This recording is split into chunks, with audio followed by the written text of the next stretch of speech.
ইমিগ্রেশনের দুনিয়ায় কিছু কিছু অ্যাপ্লিকেশন আছে খুব সহজ, দেখেই মনে হয় খুব সহজ, যে কারণে মানুষ এটি নিজেরা নিজেরা করার চেষ্টা করে এবং আমিও নিজে নিজে করাকে ডিসকারেজ করি না।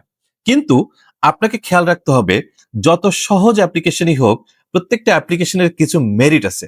আপনাকে সেই মেরিটগুলিকে প্রপারলি অ্যাড্রেস করতে হবে। যেমন আমি কয়েকটা এক্সাম্পল দিই। যেমন ধরেন I-130 অ্যাপ্লিকেশন, আপনি আপনার সিবলিং, প্যারেন্টস, আত্মীয়-স্বজনের জন্য ইমিগ্রেশন বেনিফিটের জন্য আবেদন করবেন। I-130 ফর্মটা কিন্তু তেমন কঠিন কিছু না। একইভাবে B-1, B-2 বা অন্য অনেক অ্যাপ্লিকেশন আছে। কিন্তু এই অ্যাপারেন্টলি সহজ অ্যাপ্লিকেশন করতে গিয়ে মানুষ অনেক গুরুত্বপূর্ণ মিস্টেক করে ফেলে। যেমন ধরেন কয়েকটা এক্সাম্পল দিই।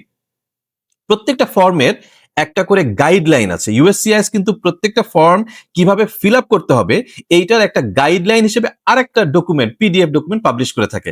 যেখানে ওই I-130 ফর্মের প্রত্যেকটা কোয়েশ্চেনের একটা এক্সপ্লেনেশন থাকে। এখন আমরা যারা নিজেরা আবেদন করি, আমরা কিন্তু I-130 ফর্মটা পড়ছি, কিন্তু ওই ফর্মের যে এক্সপ্লেনেশনটা আছে আরেক জায়গায়, সেটা কিন্তু আমরা পড়ছি না। ফলে যেটা হয় যে ওই কোয়েশ্চেনে আসলে USCIS আপনার কাছে কি চাচ্ছে, সেটি যদিও তারা পাবলিশ করে দিয়েছে, কিন্তু আপনি জানেন না, কারণ আপনি ওই এক্সপ্লেনেশন ফর্মটা পড়েননি। কাজেই আপনি যদি নিজে নিজে আবেদন করতে চান, অবশ্যই এক্সপ্লেনেশনের যে ডকুমেন্টটা আছে সেটা পড়ে তারপরে I-130 বা DS-160 বা যে কোনো ফর্ম আপনি নিজে নিজে ফিল আপ করতে পারেন। আরেকটা কমন মিস্টেক হলো যে আমরা অনেক অ্যাপ্লিকেশন করি, তাই না? আমরা যারা US সিটিজেন বা গ্রিন কার্ড হোল্ডার বা অন্য যে কেউ, আমরা আমেরিকায় সরকারের কাছে অনেক অ্যাপ্লিকেশন করি এবং দেখা যায় এক এক জায়গায় এক এক ফর্মে আমরা এক এক তথ্য দিয়ে থাকি। কোথাও বলে আমি চাকরি করি, কোথাও বলে আমি স্টুডেন্ট, কোথাও বলে আমি ব্যবসা করি। এখন সব তথ্য কিন্তু একই জায়গায় যায় আমেরিকান সরকারের কাছে। সে যখন দেখছে আপনি এক এক ফর্মে এক এক কথা বলছেন, তখন কিন্তু সে কনফিউজড। কাহিনী কি? আপনি এক জায়গায় বলছেন স্টুডেন্ট, এক জায়গায় বলছেন এমপ্লয়ি, এক জায়গায় বলছেন বিজনেসম্যান। তখন সে মনে করে যে আপনি ফ্রড করছেন, আপনি মিসরিপ্রেজেন্টেশন করছেন। কাজেই আপনি যতবার যত জায়গায় যে অ্যাপ্লিকেশনই করবেন, চেষ্টা করবেন কনসিস্টেন্সি ধরে রাখার জন্য। আপনার অ্যাড্রেস, আপনার এমপ্লয়মেন্ট হিস্ট্রি, আপনার সবকিছু। একইভাবে ডকুমেন্ট।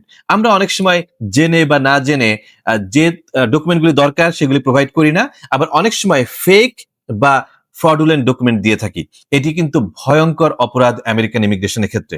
কাজেই আপনারা যারা নিজেরা আবেদন করতে চান, অবশ্যই করবেন। আমি এটাকে হাইলি এনকারেজ করি। কিন্তু চেষ্টা করবেন যে এই ফর্মে যে প্রশ্ন চেয়েছে সেই প্রশ্নের উত্তর দিতে। আপনি যতগুলি অ্যাপ্লিকেশন করবেন সব জায়গায় একই তথ্য দেওয়ার চেষ্টা করবেন। আপনি অথেন্টিক ইনফরমেশন এবং ডকুমেন্ট দেওয়ার চেষ্টা করবেন। তা না হলে কিন্তু আপনার ইমিগ্রেশন বেনিফিট তো ক্যান্সেল হয়ে যেতে পারেই। লং রানে অনেক বড় অপরাধী হিসেবে আপনি চিহ্নিত হতে পারেন। কাজেই আমি চাই যে আপনার ইমিগ্রেশন জার্নিটা সহজ এবং সুন্দর হোক।